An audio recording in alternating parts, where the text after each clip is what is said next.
Yes, Pinto. Yes, Sanjay Pinto.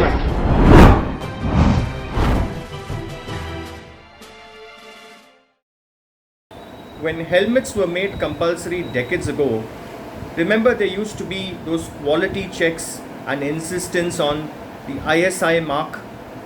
This was for personal safety. Face masks during a pandemic are for both personal and public safety. But what are the quality checks in place for a preventive measure with life or death ramifications today? How do you know if the ubiquitous N95 masks sold in the market are genuine? Look for a 7-digit testing and certification TC approval number printed on each mask is what we are told. If it does not exist, that's a red flag. Now N95 denotes the standards set by the US based National Institute of Occupational Safety and Health, NIOSH, for the classification of 95% filtration of airborne particles. Similarly, when the Bureau of Indian Standards has set quality standards such as IS 9473 for masks with a particulate filtration efficiency of 95%. Now, gullible folks wearing fake N95 masks would be under a legitimate belief that they are protected against aerosols containing the coronavirus. Due to a false sense of safety, these users could end up getting infected and spreading the deadly virus to other unsuspecting victims. Now, with people dying every day and the authorities struggling to get those going outside to wear masks properly, pushing spurious products into the market is nothing short of a crime against humanity. At the very least, in addition to other statutes, such manufacturers should be prosecuted under sections 269 and 270 of the Indian Penal Code (IPC) for negligent or malignant acts likely to spread diseases dangerous to life. I'm told in some cases they are also being prosecuted under the Gundas Act, preventive detention for 1 year, which I think is a great strategy. Now, it is a duty of the Central Drugs Control Organization, CDSCO, to crack the whip against manufacturers of not just low quality masks but also substandard devices such as digital thermometers, nebulizers, syringes, blood pressure monitors, glucometers, and so on and so forth under the Medical Devices Amendment Rules 2020.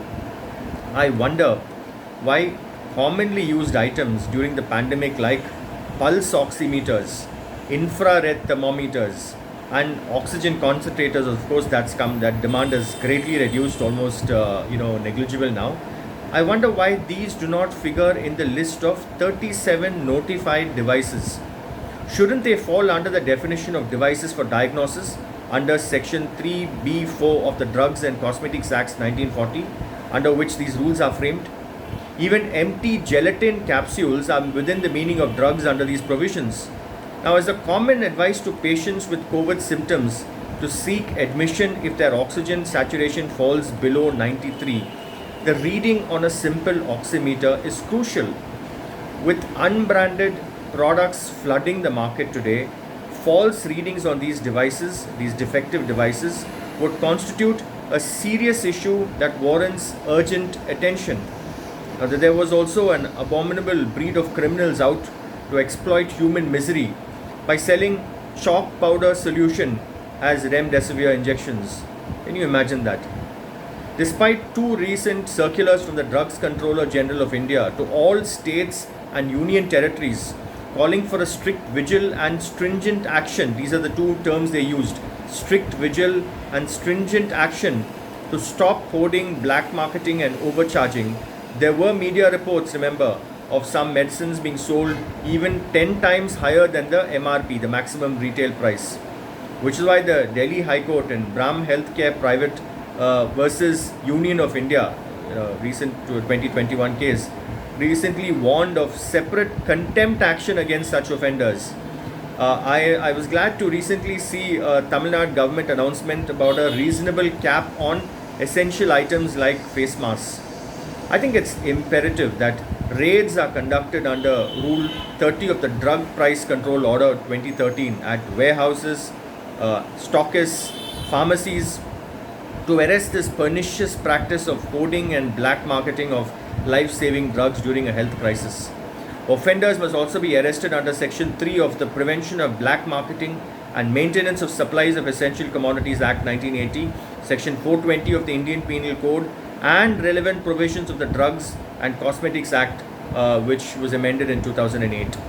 The licenses of medical shops violating Rule 26 of the Drug Price Control Order 2013 by selling drugs above the stipulated rate must be suspended pending an expeditious investigation.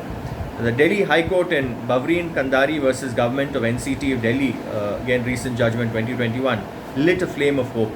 It said, "We the people need to stand up to showcase our best qualities and virtues, collectively conduct ourselves with sensitivity and empathy, shun selfishness, greed and indifference."